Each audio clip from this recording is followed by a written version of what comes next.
Bellechasse. Monsieur le ministre, la parole est à vous. Merci, Madame la Présidente. Donc, je crois comprendre que les réponses que je donne sont quand même intelligibles parce que la députée de Bellechasse, entre autres, sait que c'est en février 2020. Donc, merci pour l'écoute. Madame la Présidente, bon, le portail Arima, lorsqu'on va l'utiliser, suite à l'adoption du projet de loi 9, dans un premier temps, on doit remplir une déclaration d'intérêt. Donc ça, c'est par le biais d'un formulaire en ligne. On demande de fournir des informations sur le domaine de formation, la scolarité, les compétences linguistiques, les expériences de travail. À partir du moment où vous avez versé votre déclaration d'intérêt dans la banque, là, à ce moment-là, le ministère de l'Immigration peut inviter, à partir de la banque de déclaration d'intérêt, les personnes qui répondent à certains critères en misant sur les besoins du marché du travail dans les différentes régions du Québec. Les personnes invitées, à ce moment-là, devront remplir une demande de sélection permanente, une demande d'immigration, et à ce moment-là, payer les frais. Donc, ça veut dire la première étape, je déclare mon intérêt. Je déclare que je souhaite venir au Québec. Donc, vous indiquez les informations au meilleur de vos connaissances. Deuxième étape, le ministère... Oui. La déclaration d'intérêt, dans le fond, c'est le travailleur qui manifeste son intérêt puis qui va remplir sa déclaration d'intérêt. C'est bien ça? Exactement. C'est la personne qui souhaite venir au Québec. Actuellement, on va utiliser la déclaration d'intérêt à la fois pour les immigrants permanents, mais éventuellement, on pourrait l'utiliser également pour les travailleurs temporaires. Donc, on pourrait utiliser l'outil pour les deux. Donc, on fait la déclaration d'intérêt. Ensuite, si vous êtes invité en fonction des critères déterminés par le ministère de l'Immigration, là, à ce moment-là, vous êtes invité à déposer, puis là, vous remplissez formellement, puis vous payez les frais associés à la demande en matière d'immigration. Puis là, à partir de ce moment-là, le ministère de l'Immigration va évaluer votre demande en fonction de la grille de sélection qui est en vigueur. Et par la suite, le ministère va évaluer le pointage qui vous est agréé dans la grille et va vous délivrer votre CSQ.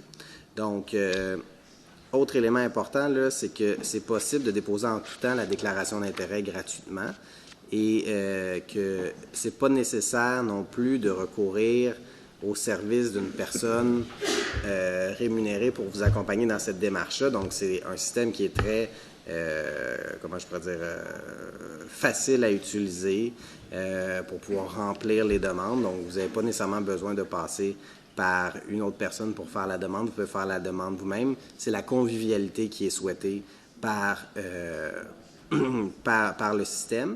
Puis, dans le fond, l'outil Arima vous permet aussi d'être contacté directement par le ministère de l'Immigration par le biais d'une boîte courriel à l'intérieur de votre compte sur le système Arima. Merci, Monsieur le ministre. Madame la députée de Bellechasse. Merci, Madame la Présidente. Donc, actuellement, ce que ça veut dire, si j'ai bien compris, c'est que la déclaration d'intérêt va être déposée. Ça veut dire que la personne qui désire travailler chez nous n'aura pas besoin d'un conseiller en immigration pour faire la démarche. Elle peut la faire de manière autonome. C'est gratuit. À partir de là, elle est déjà, si on veut, dans la boîte à candidature. C'est bien ça? Exactement. Donc, la personne, elle dépose, elle fait sa déclaration, c'est gratuit. Si elle correspond au profil de compétences qu'on recherche, le ministère de l'Immigration l'invite, ou éventuellement avec le portail employeur qui va être prêt en février 2020.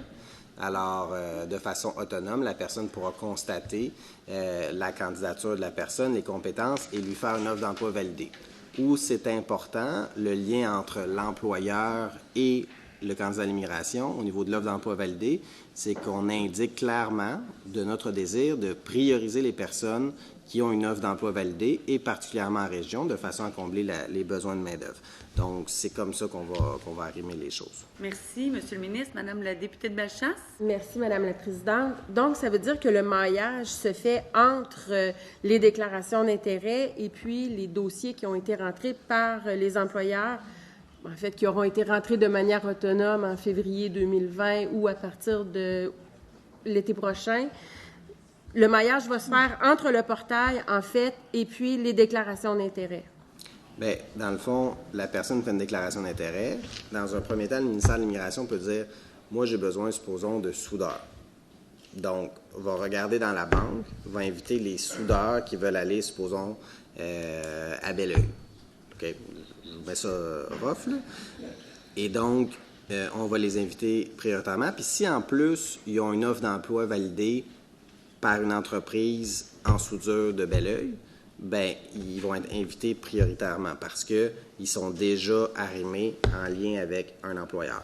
Donc, le portail employeur, il est nécessaire à terme pour faire en sorte que l'employeur dit « Ah, ça correspond au type de personne que je recherche. » Donc, la personne arrive au Québec, a déjà un emploi, sait où elle s'en va, dans quelle région. Puis c'est beaucoup plus facile pour l'intégration aussi, pour dire « Bon, ben je sais où je m'en vais. » Donc, pour la planification aussi, pour le ministère de l'Immigration, pour les ressources aussi d'accompagnement, bien ça nous permet de s'assurer d'avoir déjà de déployer les ressources en matière d'intégration. Donc, c'est comme ça que ça fonctionne. Puis ensuite, il y a l'émission d'un CSQ. Et par la suite, il y a la résidence permanente qui doit être octroyée par le gouvernement fédéral. Mais tout ça pour vous dire, Madame la Présidente, que nous, notre objectif, c'est de traiter tous les dossiers à l'intérieur de 6 mois pour avoir une réponse pour la personne migrante. Merci, Monsieur le ministre. Oui, Madame la députée de Bellechasse. Merci, Madame la Présidente. On comprend que si on traite les demandes à l'intérieur de 6 mois, c'est une nette avancée par rapport à ce qu'ils vivent actuellement, qui peut s'avérer être autour de 8-10 mois, 1 an.